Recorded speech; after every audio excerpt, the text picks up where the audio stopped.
karena mereka semua sudah membeli apa yang Fris jual, yakni daging manusia.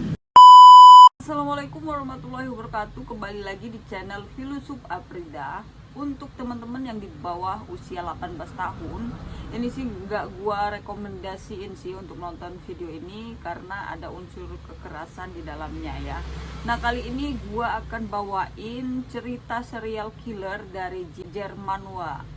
Nah, jadi pada tahun 1990 itu ada seseorang pria bernama Fritz Haarmann yang adalah seorang pedagang baju bekas yang sangat dikagumi atas kebaikannya oleh masyarakat Hannover, Jerman.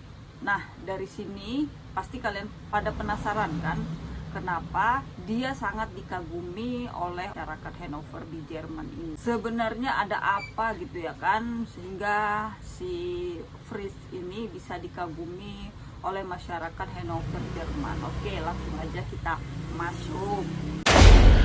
Fritz ini adalah sebuah nama pria yang asal dari Jerman. Dia berprofesi selain berjualan baju bekas, dia juga menjual sebuah daging dengan harga yang sangat-sangat murah. Berkat itu masyarakat terutama restoran-restoran nih Wak, masih mampu untuk menyediakan sebuah daging untuk diolah sebagai bahan pangan restoran mereka ini Wak. Nah, di tengah perekonomian Jerman yang kala itu sedang memburuk akibat dampak dari adanya Perang Dunia Pertama, masyarakat di sana menganggap Fritz adalah seorang yang ramah dan tidak berbahaya Wak. Karena gak kelihatan sama sekali tanda-tanda kejahatan dari dirinya si Fritz ini. Bahkan polisi di sana juga menyukai Fritz ini Wak, karena selain dikenal baik, dia juga merupakan salah satu orang yang bekerja sama dengan pihak kepolisian sebagai informan ya guys ya, ataupun informan. Lahir pada tahun 1879 dengan kebiasaan dimanja oleh kedua orang tuanya, maka Fritz memiliki sikap yang ngalem dan sangat lemah Wak. Akhirnya sang ayah memutuskan untuk mendaftarkan Fritz ke sekolah militer. Namun hal itu ditolak karena setelah dilakukan pengecekan, Fritz dianggap memiliki sebuah riwayat penyakit epilepsi dan didiagnosis gangguan mental sejak dini. Dan di tahun 1913, Fritz yang ketika itu sudah berusia 34 tahun itu pernah dipenjara selama 5 tahun Wak, akibat ketahuan mencuri.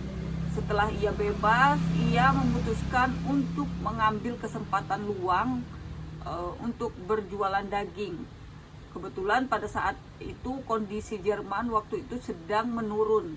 Ia menjadi sangat-sangat terkenal ketika itu karena keramahannya dan juga harga daging yang dia jual itu sangat-sangat murah meriah atau bisa dijangkau masyarakat Jerman pada kala itu setelah Perang Dunia Pertama. Namun masyarakat di sana waktu itu sama sekali tidak ada yang curiga dengan daging yang dijual sama si Fritz ini Wak.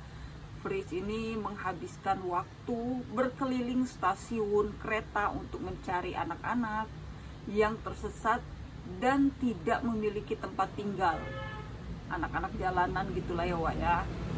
Dimana dia melakukan aksi ini dengan cara menggigit kerongkongan dari anak-anak tersebut hingga putus Wak.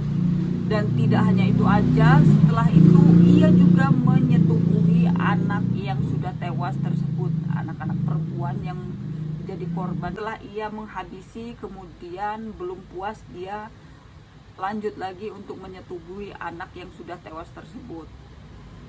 Setelah memuaskan hasratnya, ia lalu memisahkan kepala, tangan, dan kaki dari badannya ini Wak. Parah banget sih ini. Tega bener ini orang. Dikiranya hewan kali ya, nggak ada rasa takut-takutnya. Setelah itu dia pun mulai mengolah daging-daging itu sesuai dengan bagiannya Wak. Dimana daging yang memiliki tekstur yang keras ataupun alot itu dia giling sampai halus untuk dijadikan sebuah sosis daging.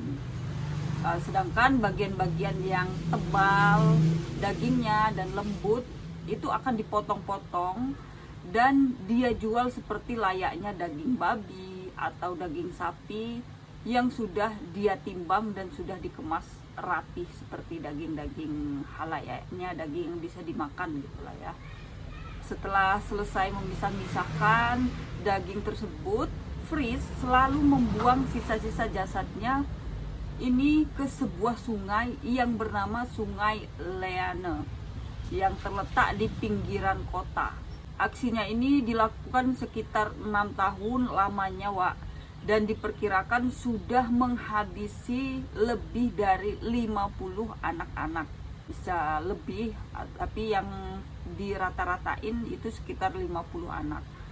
Dan dari aksinya ini dia mendapatkan dua keuntungan, di mana yang pertama dari hasil penjualan daging anak-anak tersebut, dan yang kedua ini dia meraup keuntungan dari menjual baju-baju bekas yang digunakan oleh korban-korbannya ini, Wak. Jadi selain dia menjual daging-daging korban yang sudah dia dikorbannya itu, baju-baju bekasnya itu pun tidak dia buang, guys, dijadikan duit juga dengan cara dijual sebagai baju-baju bekas gitu.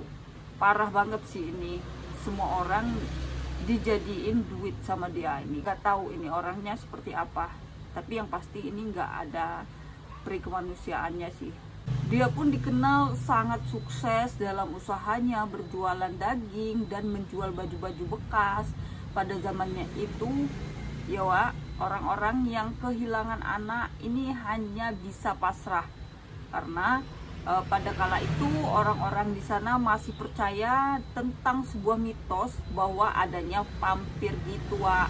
Jadi mereka nggak menjadikan masalah gitu, nggak dibesar-besarkan dengan adanya anak-anak mereka yang hilang, karena di Jerman kala itu masih percaya dengan mitos bahwa adanya vampir. Ya mungkin pikir mereka anak mereka itu dimakan sama vampir, tapi justru sebaliknya, yang mana mitos itu masih sangat dipercaya oleh penduduk setempat di era itu, Wak. Dan aksi Fris Harman ini pun harus terkuak ketika ada beberapa laporan dari anak-anak kecil yang menemukan beberapa tengkorak manusia saat hendak bermain di sungai. Dan ketika dilakukan sebuah investigasi lebih lanjut, betapa terkejutnya polisi menemukan sekitar 22 jasad anak laki-laki dengan kondisi yang sudah tidak terbentuk lagi, karena daging-dagingnya ini sudah diambil oleh si Fris ini, sudah dijual dan sudah dimakan oleh manusia-manusia di Jerman di kala itu. Dan akhirnya dua orang detektif pun yang berasal dari Berlin itu dikirim untuk menyelidiki kasus tersebut, yang kemudian berhasil menangkap basah ketika seorang Fris sedang menyerang remaja di pojok stasiun kereta api.